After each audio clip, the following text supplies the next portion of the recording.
suis vraiment contente de vous retrouver aujourd'hui pour un nouveau voyage culinaire. Et vous m'avez tellement manqué, mes abonnés.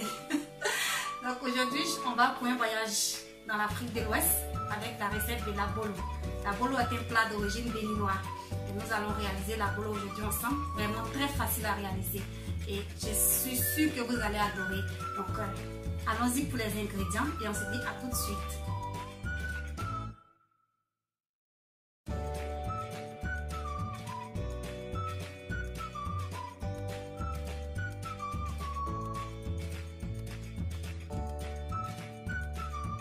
Réaliser une bouillie avec la farine de maïs. Là, je mets la farine dans une casserole sans allumer le feu. D'abord, je fais ça. Je rajoute un peu d'eau. Je vais réaliser une bouillie comme on fait pour les bébés au pays là. Vous voyez, non? Ça, c'est la poudre de maïs blanche. La poudre de maïs du pays. Si vous n'avez pas ça ici en Europe, vous pouvez acheter la farine de maïs qui se vend dans les rayons au supermarché. Voilà.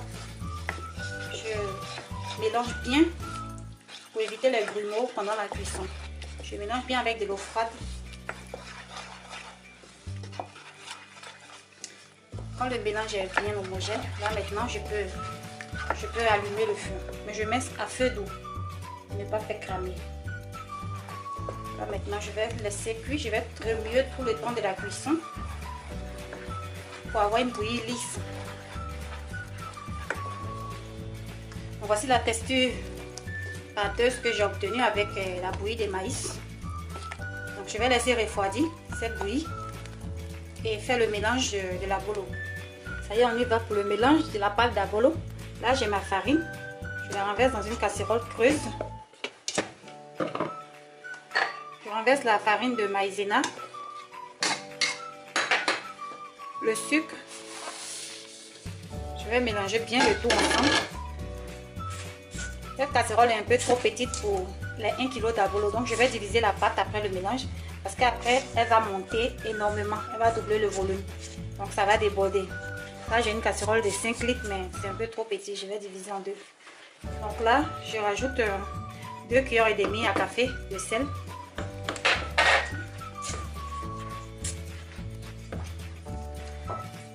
Là je vais utiliser la levure fraîche. Si vous avez la levure boulangère, vous devez la diluer dans de l'eau tiède avant de l'incorporer à la farine. Donc comme j'utilise la levure fraîche, je la mets comme ça. Et avec la levure fraîche, il n'y a pas de risque d'avoir une odeur très forte. Donc à moi, depuis que j'ai testé cette levure, je la préfère beaucoup à la levure sec. Je préfère la levure fraîche. Elle va fondre dans la pâte. Et ça va bien monter plus que la levure sec. Je vais rajouter de l'eau après. Pour le moment, je rajoute ma bouillie de maïs qui a refroidi. Je la rajoute à la farine, au mélange de farine. Là, après avoir mélangé les farines, je vais rajouter un peu d'eau. En tout cas, l'eau, je n'ai pas de mesure précise, mais je fais à vue d'œil. Je mets juste un peu d'abord pour mélanger le tout et après je verrai la consistance si je dois rajouter de l'eau ou pas. Donc pour ne pas que ce soit trop liquide, vous devez rajouter juste un peu d'eau et mélanger la pâte vraiment très bien mélangée.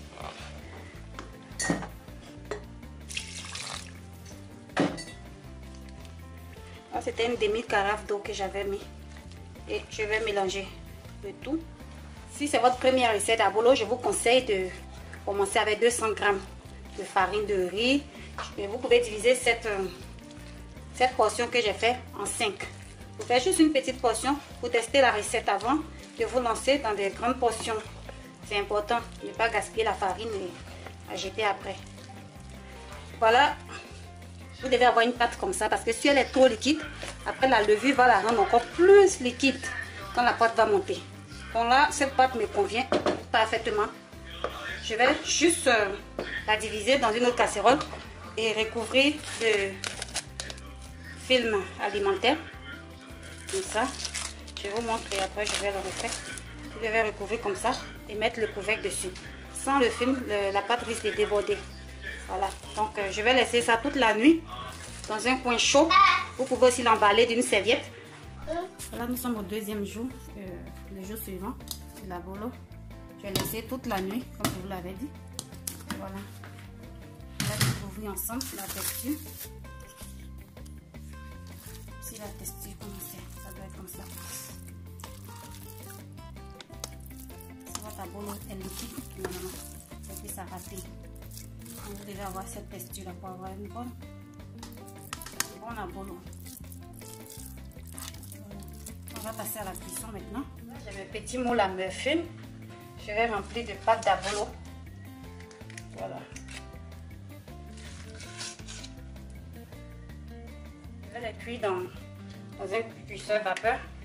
Vous pouvez les faire dans le couscoussier. Voilà, j'ai rempli mes abolos. Et je vais mettre mon cuisson en match. Je vais mettre 40 minutes. Je vais mettre sur 40 minutes, 2 minutes.